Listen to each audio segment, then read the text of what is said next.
Welcome to the top 10 destinations out in Southeast Asia you have to check out after the coronavirus or in general. What's going on, guys? My name is Christopher Lau, also known as C Lau Travel. If you guys are new to my channel, welcome to my channel. Make sure you guys smash the subscribe button. I have tons of travel vlogs and travel videos all around the world, specifically Southeast Asia. Now, I've currently been living in Bangkok, Thailand for almost 2 years straight, and I've traveled all around Southeast Asia for a total of 3 years, from Laos to Cambodia to Vietnam, Indonesia, Philippines, Thailand. I've been to almost all the countries in Southeast Asia, and in this video, I'm gonna dive directly into my top 10 gems out in Southeast Asia you need to see for yourselves. So let's start you off with number 10, Luang Prabang, Laos. Now, I've been to Laos on 2 separate occasions. If you guys are looking for a place not in the most popular countries of Philippines, Thailand, Indonesia, in Laos, Luang Prabang is super cute and definitely a town to check out for yourselves. And the most popular thing to do out in Luang Prabang is check out Quang Si Waterfalls, which is around a 30 to 45 minute ride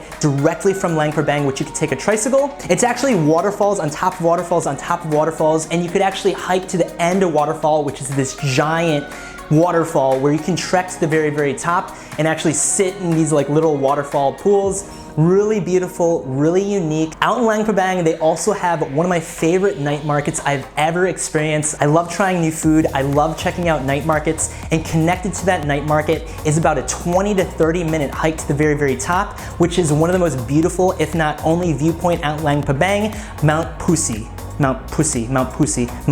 something like that. Now, the thing about Mount Pusi, when I went, and a few of the times that my friends have went, it gets packed with people.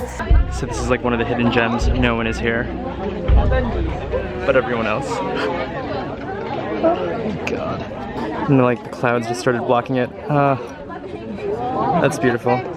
But it's definitely worth the view if you're there just for the view. The view is absolutely beautiful, and you'll catch an absolutely gorgeous sunset to end your day out in Luang Prabang before the night markets. Now, for number 9 on my list, brings you out to Cambodia, Tonele Sap, which is the largest freshwater lake out in all of Southeast Asia. At Tonele Sap, I got some of my favorite drone shots over the floating village, and it was absolutely beautiful at sunset. For a pretty low rate, you could actually rent a boat that'll take you out to the floating village, and you'll learn a little bit about how the village runs. It's an actual floating village with schools, with restaurants, homes, everything, you name it. People live there, and currently it's not just Cambodians, it's also Vietnamese people that live there, so you get to learn about the history. And again, if you have a drone, get those beautiful drone baggers out in Tonele Sap. Highly recommend it. It's about a 30-minute drive from Siem Reap, and it's the second most popular attraction in Siem Reap, just behind Angkor Wat.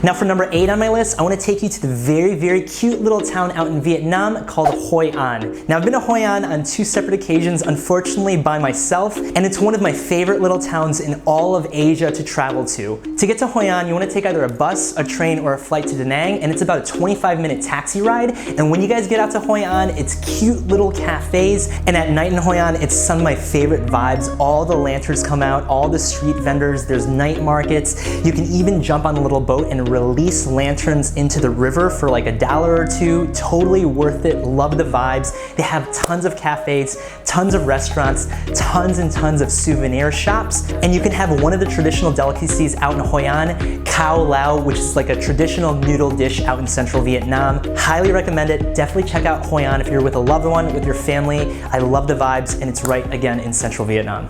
Now, for number 7 on the list, I'm gonna take you all the way out to Cambodia, and Cambodia isn't known for island vibes or tropical vibes, but if you fly out to Sinakville, definitely recommend, for number 7 on the list, check out Koh Rong Island. So you basically take a flight out to Sinakville, then take a 30 to 45 minute ferry ride out to Koh Rong, and you make it to this beautiful tropical-esque vibes out in Cambodia that you would not expect. Now, there's 2 main parts of Koh Rong to be at, either 4K Beach, or you can check out the little town. That's literally it besides the jungle. So my 2 experiences, I stayed on 4K Beach. 4K Beach consists of a beautiful white pristine beach. I think it's 4K long, and there's around 4 to 5 different resorts to stay at. I actually stayed at Longset Resort, and when you make it to the end of 4K Beach, you walk through about a 15-minute jungle trek, and you make it to the main town out in Coron. There's hostels, there's cheap restaurants. It's like the main party area for backpackers. So you you can either stay in the backpacker area or get a nice resort on 4K beach. And again, if you're looking for nothing to do, beautiful, relaxing waters, and if you're looking for a place in Cambodia, definitely check out Koh Rong. My buddy Dustin and I even took a little kayak, and you can kayak to this little island in the middle. Absolutely fun, absolutely beautiful. Koh Rong's a beautiful place, so is Cambodia. Now for number 6 on the list, I'm gonna take you to one of my favorite countries to travel to, the Philippines. And I don't wanna confuse you with Koh Rong, but for number 6, I wanna take you to Coron, Palawan. So now in the Philippines, there's 2 well-known spots with limestone rocks, beautiful lagoons, El Nido and Coron Palawan is my favorite of the 2. There's 2 main tours you can do out there. The first one, I wanna take you to Coron Island, where you're gonna be swimming through beautiful lagoons. The first stop being Twin Lagoon. When you jump into the water, the top layer is cool, the bottom layer is warm. Oh, fuck! So it's kind of cool. The surface is cool, but once we jumped in, it's super warm down there. Once you go like 5-10 feet, but the surface is really, really cold. Is anyone alive up there? You're swimming under rocks into beautiful lagoons. You're also snorkeling at sunken World War I or World War II ship sites. I've actually done it twice. It's about 10 meters deep, so if you're a free diver, I'm sure you can dive pretty deep and check out the ship yourself. They also have Barracuda Lake, so you're swimming through crystal water in a beautiful lake with limestone rocks surrounding you, luckily with no barracudas. Such an incredible experience. And one of my favorite parts about that tour for lunch, they take you to a limestone island, a private little beach, and you eat lunch in a treehouse with your own strip of beach. And this is our lunch spot, and there's absolutely no one here. This is absolutely incredible. Look at this water. We got beautiful aqua blue water. We got limestone right behind me. So which one is your hut? I think I'm going to go for the one on the left. You're going to go for that one? All right. I'm going the Which hut? down here. Yeah, the penthouse? Yeah, just down here. Okay. I got this hut, Ian. Get out of here. This is my hut. What an amazing experience. I actually made a video, the most beautiful place in the Philippines. I'll put a link below so you can check out the full experience yourself. Now, besides my favorite in the main island hopping tour, you can also island hop to a sandbar, another island, go snorkeling. Coron is one of my favorite places to check out. Highly recommended if you guys are going to the Philippines. Now for number 5 on the list, I'm gonna take you to another country that I absolutely love, one of my favorite countries in the world, Indonesia, and I'm bringing you all the way to Nusa Penida, which I just visited 3 months ago. Now I've been to Nusa Penida on 4 separate occasions, and my most recent one I stayed for 3 nights, and I would totally recommend to stay multiple nights on the island to see as many places as you can see at one of the most beautiful islands in the world. So the main attraction on Nusa Penida is Clinking Beach, which I'm sure you guys know about, the turtle head, the dinosaur head. You can actually walk down the stairs, which is cement now, so it's a lot nicer and safer. And it's about a 45-minute trek, and you can swim with the manas down there at that beach. Super beautiful. And right next to Clinking, they also have Broken Beach, which is this giant hole in the ground. They have Angel's Billabong. It's an infinity pool on the edge of a cliff pretty much, and you can check out Crystal Bay. And that's on the western part of the island, which I would definitely recommend. That's the most popular tours. Check out Clinking at sunset if you guys are staying in the night. And on the eastern part of the island, you got Diamond Beach, the stairs that shoot straight down, Rachel's favorite beach in the world. You also have Attu Beach. You have the treehouse you must check out for IG bangers, and you also have to check out the Blue Stairs, which we just checked out at sunset. Highly recommended at sunset again. Just like Clinking, when I went to Clinking just recently at sunset, no one was there pretty much. And oh my gosh, there's absolutely no one here. Dude, we did it. Winning. So when I typically come with tours during the day, it's packed with people, and there's literally no one here at all. Now for number 4 on the list, I'm gonna take you back out to Vietnam, to Halong Bay, which was one of my bucket list destinations before I even started traveling all over the world. Again, if you guys like limestone rocks in the middle of the water, Halong Bay has that for you, and that's actually where they filmed Godzilla, if you guys recall. So you can go on boat tours for 1 to 2 nights, and you can explore all over Halong Bay, from taking canoes through limestone lagoons. My favorite stop is this island that they take you to. You can actually hike to the very, very top of the peak. It's about a 10-minute hike roughly. I actually got some incredible drone shots there, and you experience 360-degree views of Halong Bay. Absolutely beautiful. The hike was not bad itself. And just on that island, they also had a little beach that you can check out for yourself. One of my favorite experiences ever, and again, the most beautiful drone shots I've ever gotten.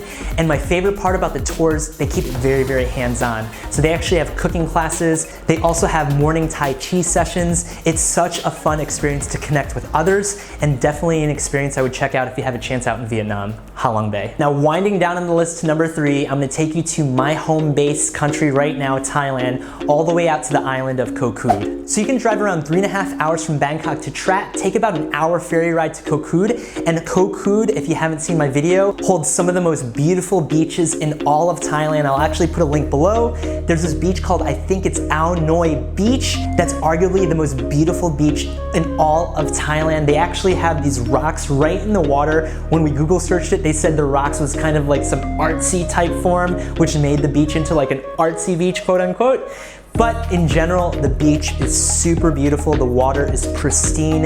They have a few other beaches around the island. However, Koh Kood is known as kind of like a low-key sleeper type island. It's right next to the popular island, one of my favorite islands, Koh Chang, and it's right next to another island called Koh Mak. So if you guys are going out to Koh Kood, you can check out all 3 islands for yourself. They have hotels in more budgeted and affordable price range, or you can check out Soniva Kerry, which was our most recent trip to Koh Kood about 4 months ago. It's arguably the most beautiful resort I have ever stayed at my entire life. I actually took a private jet there, Soniva Kerry's private jet. Then we took another boat, then we made it to the beautiful resort. Highly recommended if you guys are looking to spend $5,000, $6,000, $7,000, $8,000 per night. It's a unique experience itself. So right behind the ice cream room, they have a chocolate... Babe? I've been looking all over for you. Film time? Yeah, you've been in the chocolate room the whole time? No. Here, let me help you up. Now for my number 2 on the list, I'm gonna take you back out to Indonesia, all the way out to East Java, right next to Bali, to Mount Ijen. One of the most incredible experiences I have ever had. So from Mount Ijen, you wake up at 1 a.m., you trek up a volcano all the way up. It takes about an hour. You can actually rent these people that pushes you up in a tricycle and back down for like $80 round trip. Not worth it, but kind of be in shape and definitely wear shoes. And after you make it to the top of the crater at like 2 a.m., you have to trek all the way back down into the crater where you catch the blue flame or the blue fire. It's literally blue lava. Such a unique and incredible experience. You're literally trekking into a volcano like Mordor out in Lord of the Rings. Instead of being red fire, it's blue fire. Everyone's wearing masks around you because you don't want to breathe in the fumes. They also have some places you can stop and get food on the way up, and it was one of the most incredible adventures I have ever done. Now you're gonna wait till sunrise at the Blue Lake, and that's where I got some of my most incredible drone shots out in East Java, Mount Ijen. It was so amazing, it was so beautiful. East Java in general is such an incredible place to check out besides Mount Ijen. There's more volcanoes, there's tons of waterfalls, super beautiful in the jungle, and definitely check out Mount Ijen in East Java if you guys are looking for one heck of an adventure. All right guys, so we made it to my number 1 on the list. Drum roll, please. Woo! For my number 1 on the list for the top 10 destinations that you have to check out in Southeast Asia goes to Sohoton Cove out in the Philippines. Now what you're gonna do is take a flight to Siargao, which is one of my favorite islands in the world, take 1 or 2 ferry rides, I believe all the way to Socorro Island, I might be wrong. You can stay at a hotel called Club Tara Hotel, which I would highly recommend. It's literally a water hut hotel style in the middle of a lagoon. One of the most unique places I have ever slept. Super peaceful, super beautiful, and they have multiple tours that you can do out there, but the main one is the Sohoton Cove tour. So what's gonna happen is they're gonna pick you up in the morning, you're gonna be floating through the beautiful lagoons and limestone rocks all around you. As you guys might see, limestone is a theme in this video, and you're gonna have one heck of an adventure from cliff jumping, from going down water slides. We actually hiked into some cave, and we ended up checking out Sohoton Cove, which you take a little boat, you climb into a cave, then you go cliff jumping into the water or the cove, let's say. What an amazing experience. You also take a smaller boat later on that day and you get to play with the stingless jellyfish. So they're literally these little jellyfish that you can touch, you can hold them, they're stingless. Such an amazing day. We ended the tour island hopping at the last 2 islands out there. There literally is not that many people at Sohoton Cove, not too many people know about it. That's why it's my #1 on the list. I would highly recommend to check out Sohoton Cove if you guys can before all the tourist flocks there, because right now there isn't that many people, to be honest with you guys. So guys, I hope you guys enjoyed my video on my opinion for the top 10 destinations that you have to check out in Southeast Asia after the coronavirus ends, or in general, let's say. Now, a couple of these places have so many tourists, and supposedly places like Halong Bay, my buddy just went a few months ago, he said it's really, really dirty. And I don't want to say lucky for the coronavirus, but the fact that a lot of people aren't traveling as much anymore, a lot of these places, in my opinion, might be kind of rehabilitated. So there's a bay in Manila that supposedly the water is super blue. No one has seen that yet. I honestly think Maya Bay, places like Halong Bay, which my buddy said it's really dirty when he went 4 months ago.